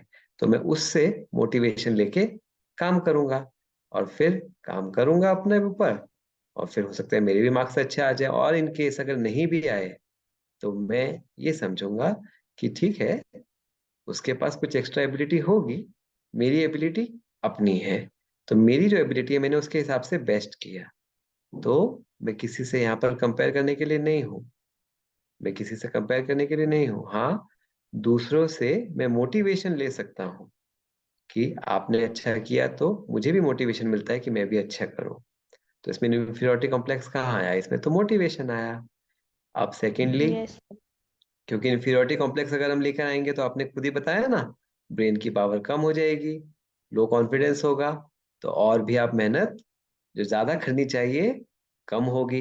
क्योंकि अगर हमारा इमोशंस नेगेटिव होते हैं तो हमारे ब्रेन की पावर भी कम हो जाती है, हमने अभी देखा ना। इसीलिए मैं हमेशा ध्यान रखता हूँ कि जो एक कंडीशनिंग हो गई थी कि बाहर अगर मेरे साथ कुछ अच्छा नहीं हो रहा है तो इमोशंस ऑटोमेटिकली नेगेटिव हो जाते हैं, मैं अब उसको नहीं करता हूँ। मैं बाहर अगर चैलेंजिंग कुछ होता है तो बल्कि मैं उसको और मोटिवेशन लेता हूँ, अपने माइंड को फिर भी हैप्पी रखता हूँ कि कोई बात नहीं, मैं इसमें तो और मेहनत करूंगा और अच्छे से करूंगा। डिप्रेस, स्ट्रेस, एंजाइटी, वरी कभी भी क्रिएट नहीं करता। क्यों? क्योंकि वो मैं जो चाहता हूँ उसमें एक हर्डल है। Thank you sir. नेक्स्ट शिखा माथुर, आप क्वेश्चन पूछ सकते हैं। थोड़ा अगर आप लोग Yes, वीडियो भी ऑन कर लें तो अच्छा होगा। Good morning, sir. My name is good Shikha and I am from Kanpur, sir. Sir, my question is that कि sir actually sir मेरे को ना स्टडी में ना इससे बहुत ज़्यादा प्रॉब्लम हो रही है कि अगर मतलब कोई छोटी सी इंसिडेंट या कुछ भी होता है तो मैं ना उसमें ज़्यादा ओवरथिंक करने लगती हूँ और फिर जब पढ़ने के लिए बैठती हूँ, स्पेशली जब पढ़ने बैठती हूँ तो वो चीज़ बहुत जल्दी मेरे ब्रेन में आती है और उसी को ओवरथिंक करते करते मेरे को हेडेक स्टार्ट हो जाता है और फिर मैं पढ़ाई में भी नहीं कंसंट्रेट कर पाती हूँ। फिर मैंने सोचा कि अगर ऐसा हो रहा है तो मैं मेडिटेशन स्टार्ट करूँ। तो लास्ट 2-3 डेज से मैंने मेडिटेशन स्टार्ट कर दिया था। अब मेडिटेशन में क्या प्रॉब्लम हो रही है कि अब मैं मेडिटेशन के लिए बैठती हूँ, तो मतलब सोचती हूँ कि मुझे कुछ और चीज़ ना आए ब्रेन में, तो ना अपने आप को चैलेंज करती हूँ कि मुझे वो चीज़ ना आए। अगर मैं चैलेंज कर रही हूँ कि ना आए, तो वो ज़रूर और वो आने लगती है फिर ब्रेन में। हाँ, तो इसका बिल्कुल मेडिटेशन भी नहीं हो पाता है, फिर मैं वही सोचते-सोचते टाइम चला जाता है पूरा। थैंक यू बिल्कुल सर। ठीक कह रहे हो शिखा आप। पता है एक स्टोरी है, एक को बोला गया कि आप ना पोलर बियर को याद मत करना, ठीक है? एक किसी पर्सन को हमने कहा कि आप पोलर बियर को याद मत करना। वैसे तो पोलर बियर को कोई याद नहीं करता, लेकिन नेक्स्ट 5 मिनट्स में उसको कौन याद आया? ओनली पोलर बियर ही याद आया। तो मैंने जब 5 मिनट बाद उससे पूछा कि आपको कौन याद रहा, तो उसने कहा पोलर बियर ही आता रहा। तो बियर का तो नाम दूर दूर तक कौन याद करता है, लेकिन जिस चीज के लिए मना करो माइंड उसी तरफ जाता है। मतलब माइंड के अंदर जो डालोगे माइंड उस तरफ जाएगा। इसलिए तो बताया कि माइंड अगर ओवरथिंक करता है किसी चीज के बारे में, कि माइंड कहाँ से ओवरथिंक कर रहा है, किस चीजों के बारे में ओवरथिंक कर रहा है? जो ब्रेन की लाइब्रेरी में है। तो ब्रेन की लाइब्रेरी को हमें रिप्लेस करना होगा। तो मेडिटेशन के साथ साथ अब कोई इंसिडेंस हमारे साथ हुआ, वो हो गया, उसको बार बार ही माइंड में अगर हम लाएंगे तो वो ब्रेन लाइब्रेरी में पक्का हो जाता है, ठीक है? लेकिन अगर हमें उसको नहीं लाना है, माइंड का तो काम है सोचना, वो तो सोचेगा ही, ठीक है? अब हमने आपको ये तो मना कर दिया कि ये चीज माइंड में मत लाना, लेकिन माइंड अपने ब्रेन लाइब्रेरी में लेकर आए क्या, वो भी तो उसको बताना पड़ेगा। तो उसके लिए फिर उसको नॉलेज, तो इसीलिए मेडिटेशन के साथ अगर आप कर सकते हो आपकी एज के हिसाब से, वैसे तो अगर आप 10 ईयर्स से ऊपर हो तो आप जो नॉलेज है, थोड़ी सी स्पिरिचुअल नॉलेज भी साथ साथ में जब लेते हैं, तो वो नॉलेज के बेसिस पर आप अपने माइंड के अंदर वो गुड लाइब्रेरी बना सकते हो, और फिर आपका माइंड वो चीज जो गुड लाइब्रेरी में बुक्स हैं उन्हीं को रीड करेगा। अब जैसे आप अपने मेडिटेशन में बैठे, तो माइंड के अंदर, ब्रेन लाइब्रेरी के अंदर अगर आपने गुड बुक्स भी डाली हुई हैं, तो फिर माइंड के पास ऑप्शन है, चॉइस है कि वो जाकर उन गुड बुक्स को रीड कर सकता है। लेकिन अगर आपने उसके अंदर डाली ही वो वेस्ट थॉट्स हुई हैं, वेस्ट बुक्स डाली हुई है, तो माइंड बेचारा क्या करेगा? वो तो फिर वहीं चले जाएगा, क्योंकि उसको बुक्स तो पढ़नी ही है। तो इसलिए नॉलेज भी जरूरी है। तो एज अ डॉक्टर हमने भी ये किया। हम भी जब स्टूडेंट थे आपकी तरह, तो हम भी, ये प्रॉब्लम हमें भी आती थी। तो हमने क्या किया, स्पिरिचुअल नॉलेज, अब हम सुबह क्या करते हैं, रोज मेडिटेशन करते हैं आधा पौना घंटा, और उसके बाद डेली 1 घंटा स्पिरिचुअल नॉलेज सुनते हैं। तो स्पिरिचुअल नॉलेज सुनने से क्या होता है, वो हमारे ब्रेन लाइब्रेरी में फिट हो जाती है। और फिर जब हम मेडिटेशन में बैठते हैं या कुछ भी सोचते हैं, तो अब हमारे पास 2 चीजें होती हैं माइंड के पास, एक स्पिरिचुअल नॉलेज और एक वेस्ट वेस्ट बातें। तो अब हमने माइंड को बोल रखा है कि माइंड, आपको स्पिरिचुअल नॉलेज अच्छी बुक्स पढ़नी है, तो और उसके पास बुक्स की वो चॉइस होती है, तो वो पढ़ लेने लग जाता है और वेस्ट खत्म हो जाता है। तो इसलिए आपको अगर वेस्ट खत्म करना है, तो वो जो खाली जगह है उसको पॉजिटिव से भरना होगा। तो वेस्ट, जैसे आपने देखा होगा, एक बहुत अच्छा वीडियो सर्कुलेट होता था यूट्यूब में, एक पानी, एक जग है, उसमें गंदा पानी है, मिट्टी मिक्स है, मिट्टी निकालने की कोशिश करो, कभी भी नहीं निकाल पाओगे। उसमें साफ पानी डालना शुरू कर दो, कॉन्टिन्यूअसली डालो, अपने आप वो साफ होता जाएगा। ऐसे ही वेस्ट थॉट्स खत्म हो खत्म हो खत्म हो, पोलर बियर याद ना आए, याद ना आए, वो बार बार याद आएगा, वेस्ट थॉट्स बार बार आएंगे ऑटोमेटिकली। बस आप उसको बेस्ट थॉट्स, और बेस्ट थॉट्स कौन से हैं, वो स्पिरिचुअल नॉलेज है, आपकी अपनी बुक्स है, जितना अपने आप को उनमें बिजी रखोगे, वो वेस्ट थॉट्स ऑटोमेटिक खत्म हो जाएंगे। जो दिखाया है ना, वो बैड संस्कार डाई देयर ओन डेथ। ठीक है बेटा? एक Thank you. क्वेश्चन, हाँ, डॉक्टर साहब नमस्ते। आई डॉक्टर होप साहब नमस्ते, प्रमोद तिवारी। जी हेलो, नमस्कार। प्रमोद नमस्कार तिवारी सर। जी। सर, मैं प्रिंसिपल माल इंटर कॉलेज देहात के स्कूल में हूँ, ठीक है। वहाँ बच्चे जो हैं 50 में केवल 5 ही 6 सुधर पाते हैं। हेलो, जी जी तो मैं क्या करूँ इन बच्चों के लिए, जिससे कम से कम आधे तो ठीक हो जाएं, और जी थोड़े बच्चे ठीक हो पा रहे हैं, जी तो बिल्कुल। इसके लिए क्या देखिए, करना है? हाँ, पढ़ाई जब हम बच्चों को पढ़ाते हैं, तो एक दिन में किसी को याद नहीं होती। हम उनको रोज वो लेसन्स लर्न करवाते हैं, तब जाके उनको याद होता है। ऐसे जी ही अगर हमें किसी के पुराने संस्कार को बदलना है, उनके कोई बैड हैबिट है उसको चेंज करवाना है, तो उसके लिए 2 तरीके हैं। बहुत इजी है, एक तो उसके बारे में नॉलेज कि सही क्या है, और वो एक बार बताने से नहीं होगा। आज ही हमने एक सेशन कर दिया, आपने एक बारी बता दिया, उससे अगर चेंज होते तो पूरी दुनिया एक दिन में चेंज हो जाती। उससे चेंज जी जी नहीं आता जी है। जी। डेली आपको कुछ ऐसे अपने स्कूल में डेली ऐसा कुछ करना होगा। अभी तो बहुत इम्पोर्टेंट स्कूल्स में मीटिंग होता हो है रही है। कि आधा घंटा वो रखते हैं स्पेशली असेंबली के बाद, जिसमें 15 मिनट वो कुछ गुड किधर? थॉट्स देते हैं बच्चों को अपने डेली हाथ से बेसिस खिलाओ, पर, अपने हाथ और से। 15 मिनट मेडिटेशन करवाते हैं। मेडिटेशन में क्या करवाते हैं, क्रिएटिव इन्होंने पहले विजुअलाइजेशन बताया तो करते हैं। रिजल्ट निकल। आप लोग प्लीज म्यूट कर लीजिए, अपने आप को क्वेश्चन पूछ के म्यूट कर लीजिए। तो हेलो जो थॉट जी। उनको पॉजिटिव दिया आपने 15 मिनट असेंबली के बाद, कोई भी 15 मिनट के थॉट्स, उनको पॉजिटिव थॉट्स दिए, उसके ऊपर फिर वो 15 मिनट कॉन्टेम्पलेट करें। मेडिटेशन की जो प्रोसेस है वो बहुत साइंटिफिक है। मेडिटेशन में फिर क्या करते हैं, जो आपने 15 मिनट उनको थॉट दिए, उनको बोलो कि आप इस चीज को विजुलाइज करो कि आप ऐसे हो। जैसे मान लीजिए आपको एक अपने बच्चे में सुधार लाना है कि बच्चे जल्दी जी उठें, टाइम से उठें, छोटी सी बात है। तो पहले आप जी उनको नॉलेज दीजिए 15 मिनट की, सुबह उठने के क्या क्या फायदे हैं। उससे क्या क्या अच्छा होता है, आपकी हेल्थ पर बेनिफिट क्या होता है, आपके स्टडीज में क्या बेनिफिट होता है, आपकी ओवरऑल परफॉर्मेंस में क्या बेनिफिट होता है, वो 15 मिनट बता दीजिए।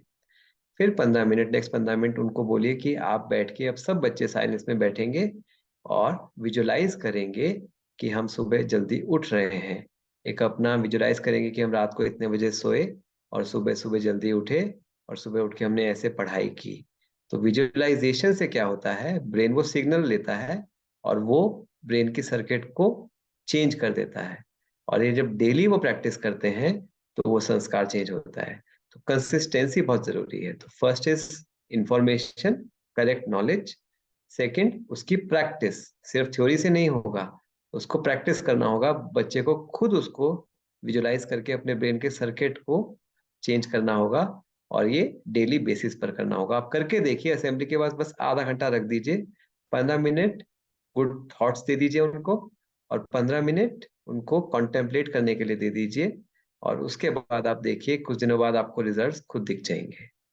जी, थैंक यू। एक चैट पर आया हुआ है स्वास्तिका भारती का मैसेज, वो शायद म्यूट नहीं कर पा रही हैं। तो इसमें लिखा है, good morning sir, my name is Swastika and I am from Lucknow.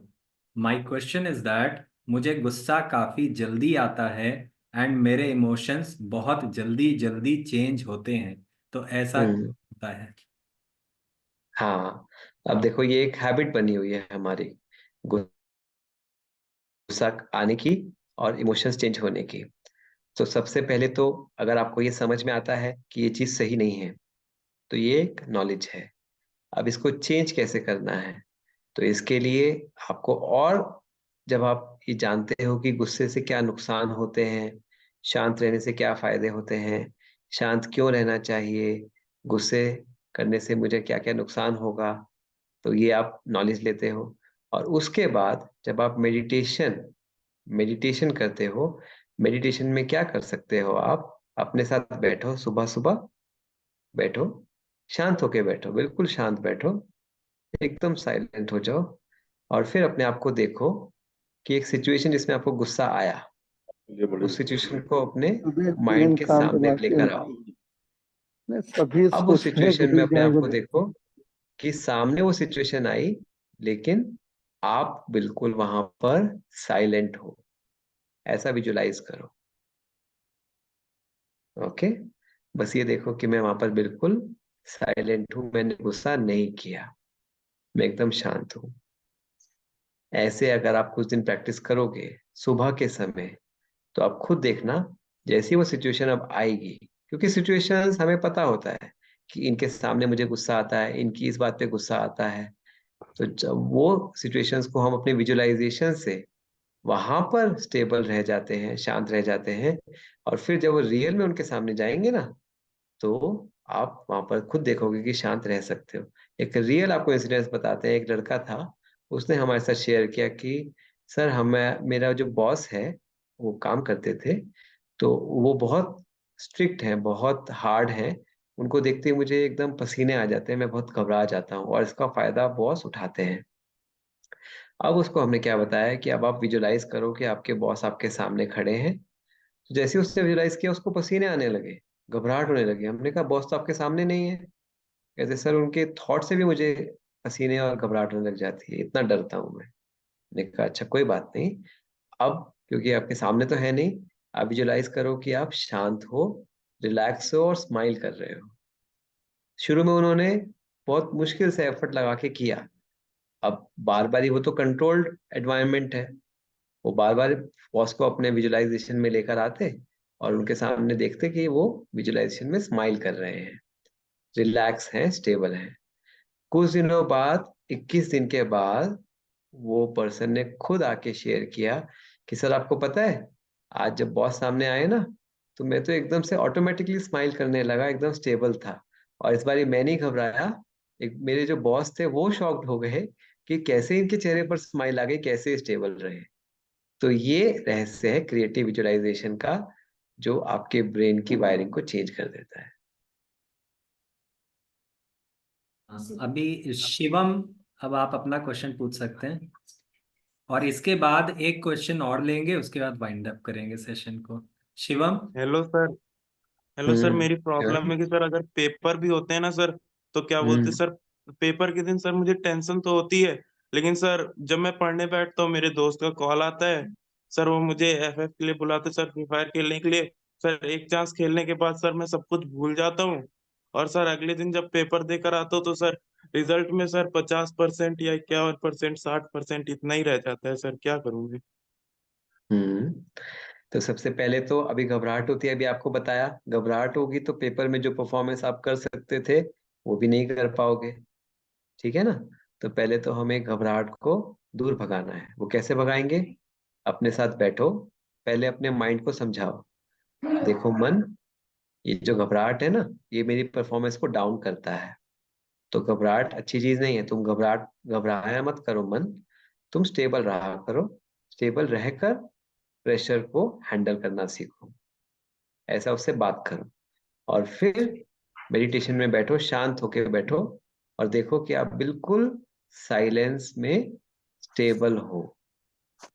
Exam में विजुलाइज करो कि एग्जाम चल रहा है और आप साइलेंटली स्माइल करते हुए स्टेबिलिटी से लिख रहे हो, ऐसा विजुलाइज करो। ठीक है? ओके सर, तो मन ट्राई को, करके बताऊंगा अगले हाँ। सेशन में। और जो फ्रेंड की जहां तक बात है, अब एग्जाम्स के टाइम में फ्रेंड ने आपको बुलाया तो क्या समझदारी है वहां पे जाके खेलना? नहीं सर, लेकिन मगर मैं कोशिश करता हूँ कि नहीं जाऊं सर, लेकिन वो बार बार नोटिफिकेशन आते रहते हैं ना, तो सर पढ़ भी नहीं पाता हूँ मैं। हाँ, तो इसके लिए अब वही बात है, क्योंकि आप कंट्रोल क्यों नहीं कर पाते? क्योंकि हमारा जो लॉजिकल माइंड है वो थोड़ा वीक हो गया है। वो जज नहीं कर पा रहा कि क्या सही है क्या गलत है, या उसकी पावर कम हो गई है, इसलिए फिर वो गिव इन कर देता है। तो वो कैसे स्ट्रांग बनेगा? वो बनेगा मेडिटेशन से। मेडिटेशन से हमारा जो लॉजिकल माइंड है, प्री फ्रंटल कॉर्टेक्स है, वो पावरफुल बनता है। तो मैं तो स्ट्रांगली रिकमेंड करूंगा सभी टीचर्स को, पेरेंट्स को, स्टूडेंट्स को कि आप लोग जरूर जरूर करेक्ट मेडिटेशन अपने बच्चों को सिखाइए, खुद भी करिए, और ये स्कूल्स में एटलीस्ट 10 से 15 मिनट तो जरूर रखिए। और मेडिटेशन एक टेक्निक है, वो टेक्निक सीखनी चाहिए। वो टेक्निक, उसमें सिर्फ साइलेंस नहीं होना है, सिर्फ साइलेंस उसको मेडिटेशन नहीं कहते। मेडिटेशन एक एक्टिव प्रोसेस है जिसमें आप एक पॉजिटिव वर्च्यू को कॉन्टेम्पलेट करते हैं। इसके ऊपर कमेंट्रीज भी बनी हुई हैं, तो वो कमेंट्रीज जो होस्ट हैं मिस्टर अमित, वो आपको दे देंगे, आप उनसे कांटेक्ट कर सकते हैं। जी तो सर। ये हर स्कूल इम्प्लीमेंट इजीली कर सकता है। Okay sir, thank you sir. Next Shweta Verma अगर हैं तो वो ले लें, ये लास्ट क्वेश्चन होगा, इसके बाद एक चैट पे क्वेश्चन है, बस उसको लेंगे फिर वाइंड अप करेंगे। श्वेता वर्मा। जी sir, good morning sir. Here Shweta hmm, Verma. I'm from Assam, Silchar. I wanted to ask a question sir. कि कई बार क्या होता है, मैं काफी चीजें विजुअलाइज करती हूँ और मैं उन्हें खुद ब खुद ही बड़बड़ाने लगती हूँ, और जब मैं अपनी पढ़ाई करने की कोशिश करती हूँ तो वो चीजें मेरे दिमाग में आती है और मैं ऑटोमेटिकली उन्हें अपने मुंह से बड़बड़ाने लगती हूँ या फिर खुद ब खुद हम्म, उनसे बातें करने लगती हूँ। तो हम्म, उन चीज़ों के लिए मुझे सॉल्यूशन चाहिए, बिकॉज़ वो मुझे हाँ, बहुत ही प्रॉब्लम क्रिएट करता है मेरी कॉलेज की करेक्ट, पढ़ाई करने राइट। में। देखो, आपके इस एक्सपीरियंस से एक तो बात बिल्कुल क्लियर है कि जो हम विजुलाइज करते हैं वो रियल में फिर होने लगता है। करेक्ट है ना श्वेता? यस सर, ये तो करेक्ट है।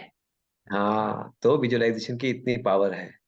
अब इस पावर को हम अपने फायदे के लिए कैसे यूज कर सकते हैं? नेगेटिव इम्पैक्ट तो ऐसे हुआ, अब आप देखो, पता है डिप्रेस जो पेशेंट्स होते हैं वो कैसे डिप्रेशन में चले जाते हैं? उनके साथ जी कोई जो सर। नेगेटिव इंसिडेंस हुआ उसको बार बार विजुअलाइज करते हैं, और ब्रेन उसको रियल की तरह लेता है। तो वो बार बार करने से वो स्ट्रेस जो है वो डिप्रेशन में बदल जाता है। आपके साथ भी यही हो रहा है, क्योंकि आप जो विजुलाइज कर रहे हो उसका कंटेंट कैसा है? नेगेटिव है। वो नेगेटिव कंटेंट होने की वजह, हम्म, वो नेगेटिव कंटेंट होने की वजह से वो रियल में जब हो रहा है तो आप उसको लाइक नहीं कर रहे हैं। तो क्यों ना आप अपने विजुअलाइजेशन के कंटेंट को पॉजिटिव मेरी बना बुआ दो। का बड़ी जो हो रही है। जो भी आप चाहते हो आपके साथ हो, जो चाहते हो, जो हो रहा है वो नहीं, जो चाहते हो उसको विजुलाइज करो पॉजिटिवली। तो आपको पता है जो विजुलाइज करोगे वो रियल में आपके नेचर में या आपके व्यवहार में, के एक्शंस में आ ही जाएगा, तो वो पॉजिटिव हो जाएगा। तो प्रिंसिपल तो यही है कि विजुअलाइजेशन जो हम करते रहेंगे बार बार, जो इसके बारे में हमारा विजुअलाइजेशन चलेगा वो रियल में हो जाएगा। तो हम क्यों ना पॉजिटिव कंटेंट को विजुअलाइज करें। श्वेता, समझ में आया?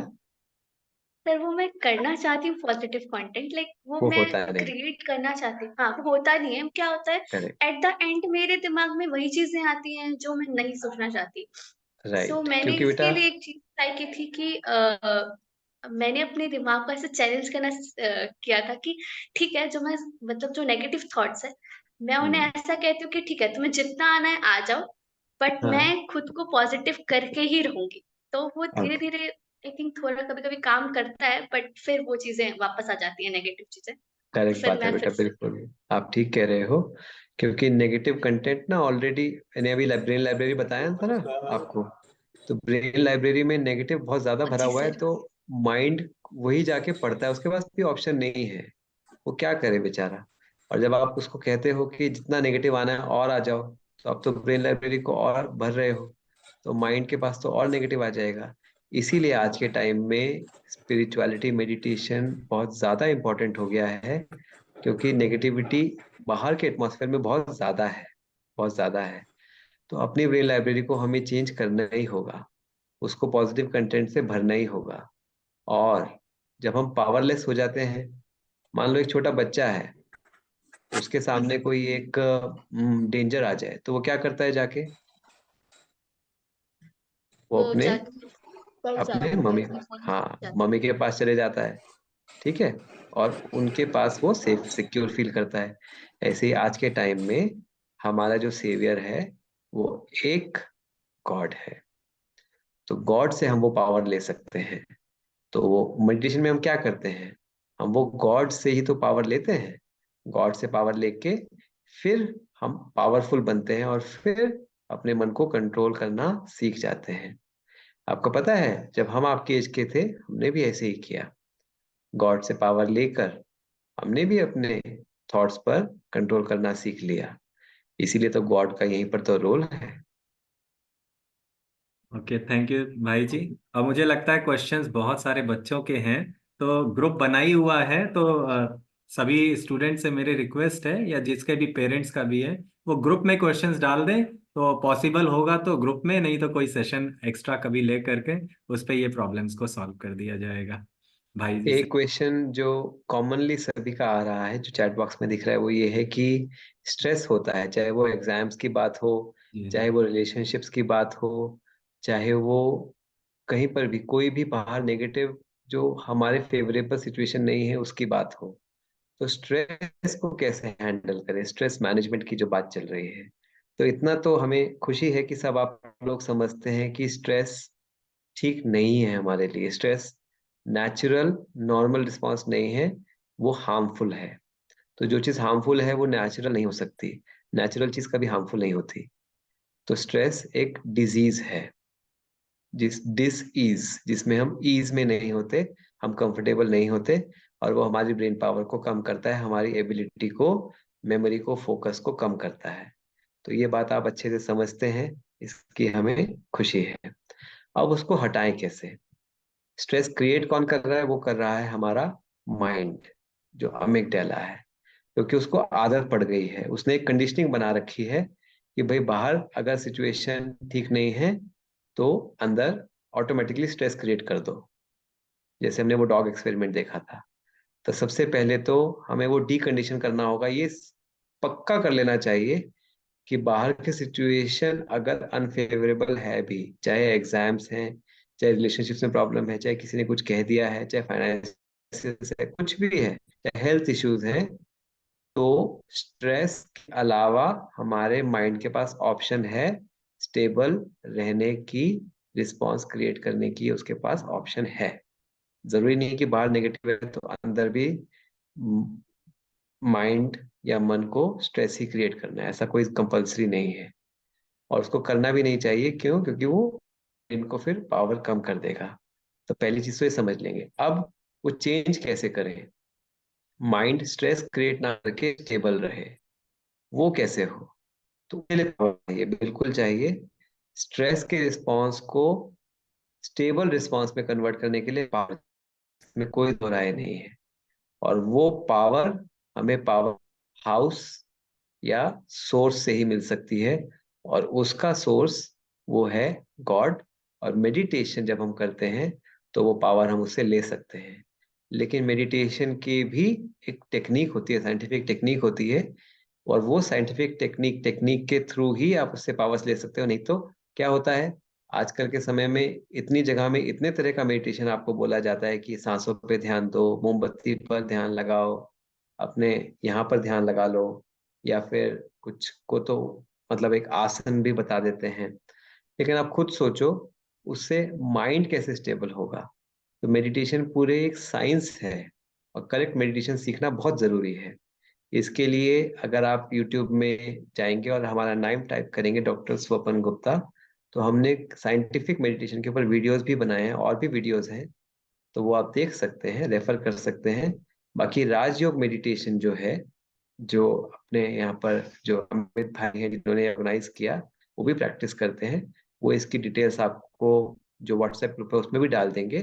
वो मेडिटेशन आप सीखेंगे तो एक्चुअली में आप अपने मन के राजा या किंग बन सकते हैं। जी।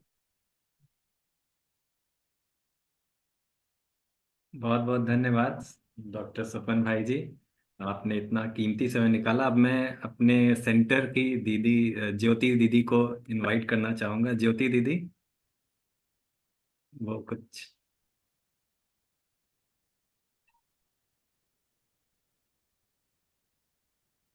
जी दीदी, आप।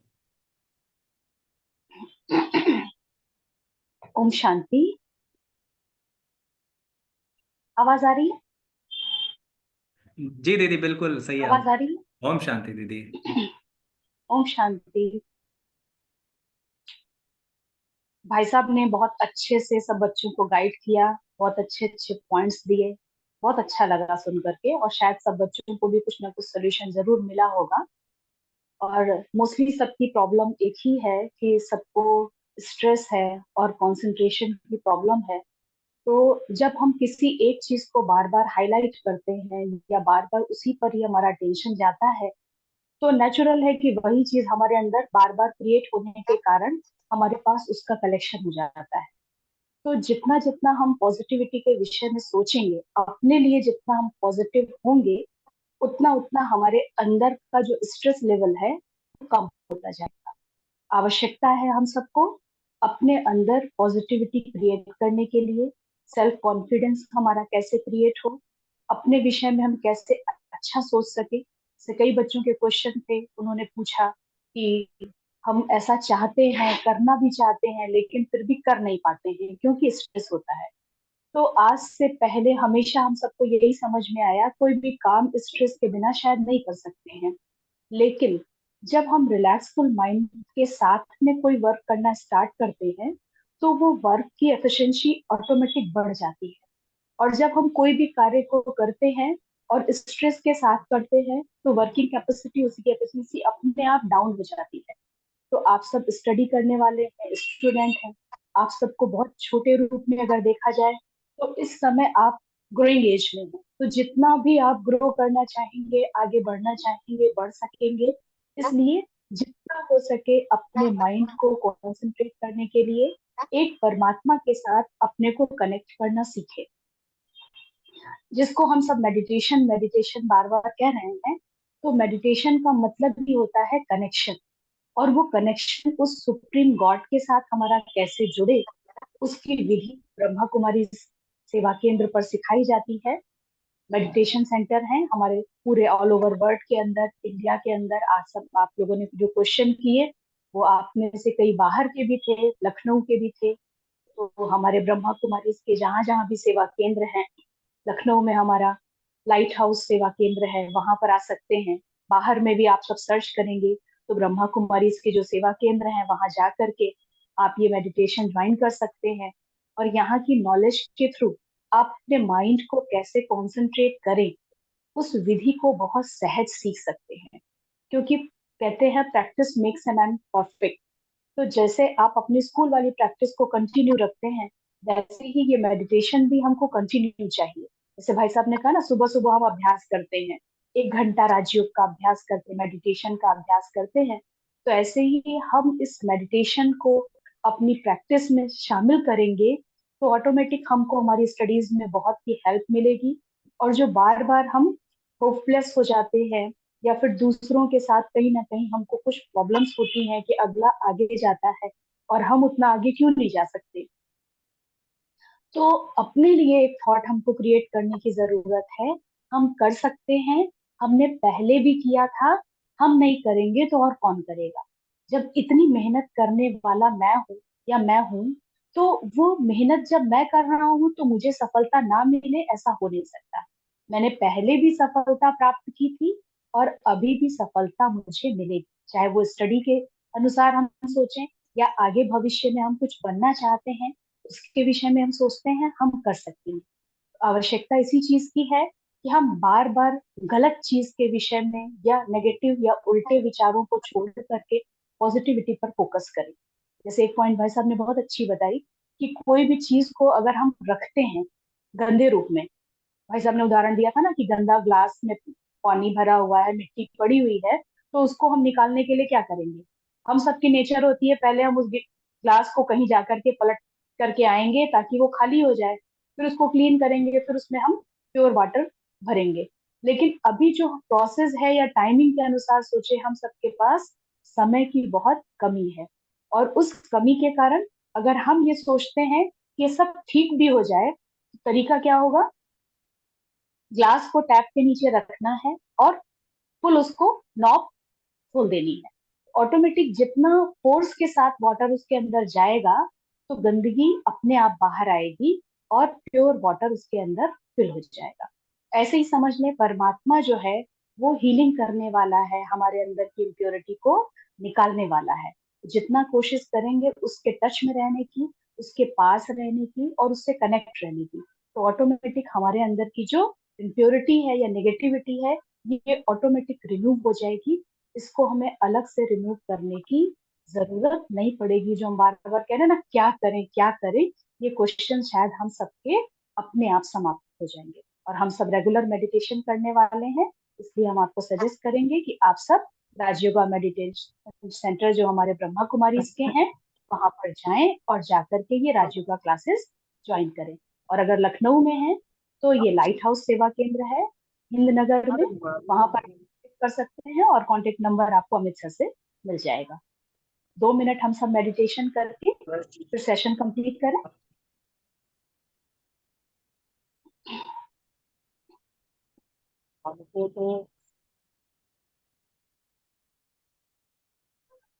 ओम शांति। अपने आप को थोड़ा रिलैक्स करेंगे। जो भी थॉट इधर उधर के वेस्ट हलचल वाले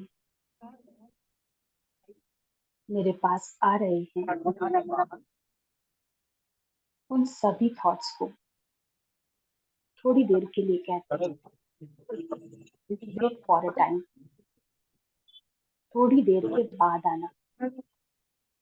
अभी मैं बहुत बिजी, मेरी अपॉइंटमेंट उस सुप्रीम गॉड के साथ आज फर्स्ट टाइम हो रही है, इसलिए प्लीज अभी नहीं।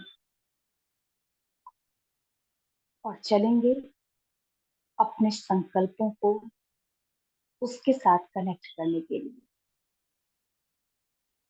उसकी पावर को देखें, वो पावरफुल शक्तिशाली परमात्मा जो पूरी सृष्टि का रचयिता है, सर्व आत्माओं का शिक्षक है, आज मैं उसके सामने बैठी हूँ और उनकी शिक्षाओं को, उसकी पावर को देख रही हूँ। जो करने की शक्ति आज तक मेरे में कभी होती थी, कभी गुम हो जाती थी, उसके सामने आते ही ये फील करने लग रही हूँ कि मैं जो चाहूं, जैसा चाहूं, वैसा कर सकती हूँ, क्योंकि वो supreme surgeon, supreme God, supreme teacher मेरे साथ है। कोई भी ऐसी बातें, कोई भी ऐसा काम आज नहीं है जो मैं नहीं कर सकती या मुझे मुश्किल फील होता है।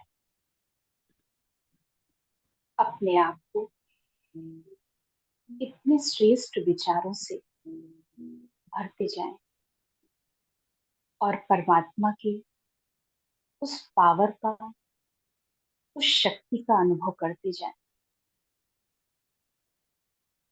फील करते जाएं मेरा माइंड